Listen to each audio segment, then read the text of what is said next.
So today we are talking ear mites in rabbits. This is something that happens not uncommonly. It's one of those things that you can do your best to avoid it, but you're probably going to come across it at some point.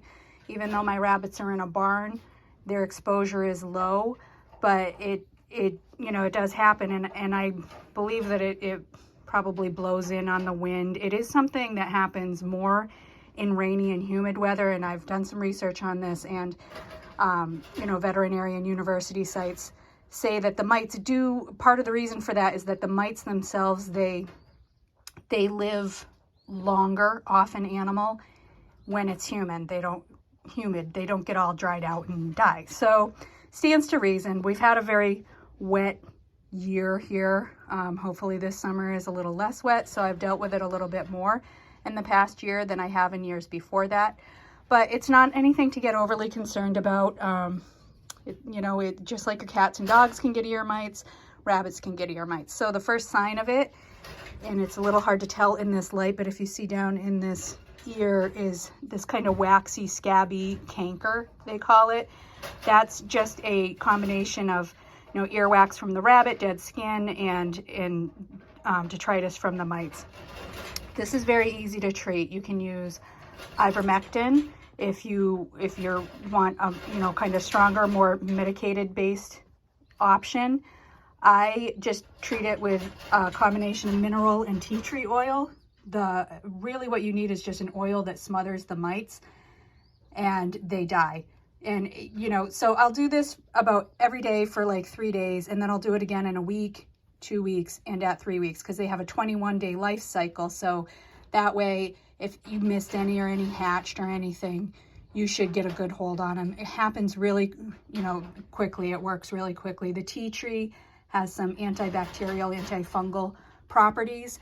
So I like to do that just for a little protection against infection. It also is supposed to repel biting insects like mosquitoes and mites and fleas, so it doesn't hurt to have it in there. Cheap, easy solution to keep around. You could also use coconut oil, olive oil, almost any kind of oil that is safe for the rabbits, like a vegetable oil or anything. I've actually seen some old timers that say they actually use WD-40. I have it here in the rabbitry. That's not what I use it for. I use it to keep the slides on the cages working easily. I've seen it's an option. Take it for what it's worth. So this might be a little difficult to do with the rabbit here in my hand because she's probably apt to freak out a little bit. So apologies. I do want to try and show you. It's just, a dropper, a little bit in each ear, and that's that. Sorry about that. The camera was not great. I wasn't entirely prepared to do this. I didn't have a tripod because I just found this morning when I came in to feed. So, that's all there is to it. If you have it in the rabbitry, you can consider whether you want to treat everybody or whether you want to just look to see if there are signs in it in the other rabbits. I am breeding her today, so that buck will get treated as well. Again, obviously this is not something I get overly concerned about. It's kind of like nest box eye. You're just going to have to deal with it at some point. Some more than others, depends on your location and conditions. But really easy to treat. Just one of those things we deal with meat rabbits. And that's that. So there is an accompanying article on meatrabbits.org. And if you come over there, we'll talk some more about some of the treatments and solutions that you can use. Thank you. I wanted to take a minute to make a bit of an addendum and an edit to the video regarding the use of tea tree oil in the mineral oil for treating rabbit ear mites. So it's recently come to my attention that there's a fair amount of information out there that tea tree oil could potentially be toxic to rabbits, also possibly cats and dogs.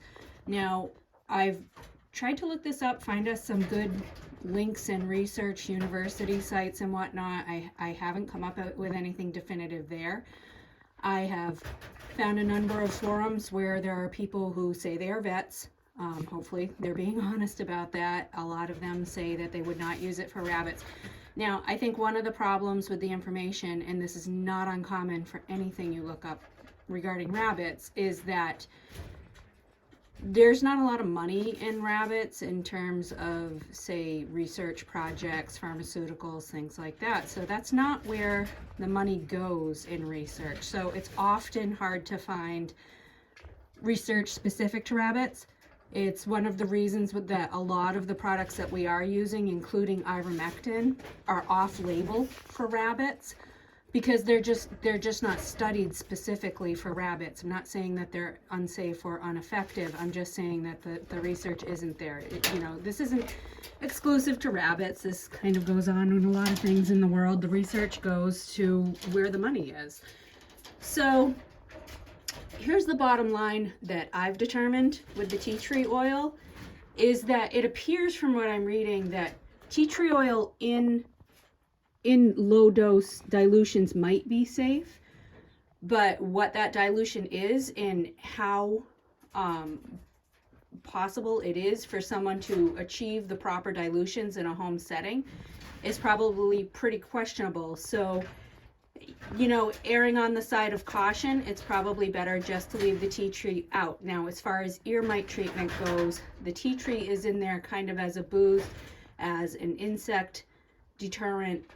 And, you know, it has some great antimicrobial and antibacterial properties, but if they're toxic to the rabbit, then what good is that? Now, I'll say that I've used it for years now, and I've never had a problem, but it's really the mineral oil that smothers the mites and kills them. So the tea tree is not needed in there in order to kill the mites. So erring on the side of caution with this information, I've opted to just stop using the tea tree oil. And, you know, if you're going to choose to use it, I have to say that use it at your own risk. That's your decision to make. Not saying right or wrong. I am not a veterinarian, but just based on the information and the fact that what really kills the mites is a smothering oil, such as the mineral oil, olive oil, or coconut oil. That's what I'll go with instead. Now, if you did want something with a little more of a microbial and healing boost, the coconut oil would be a good option because it also contains some of those properties.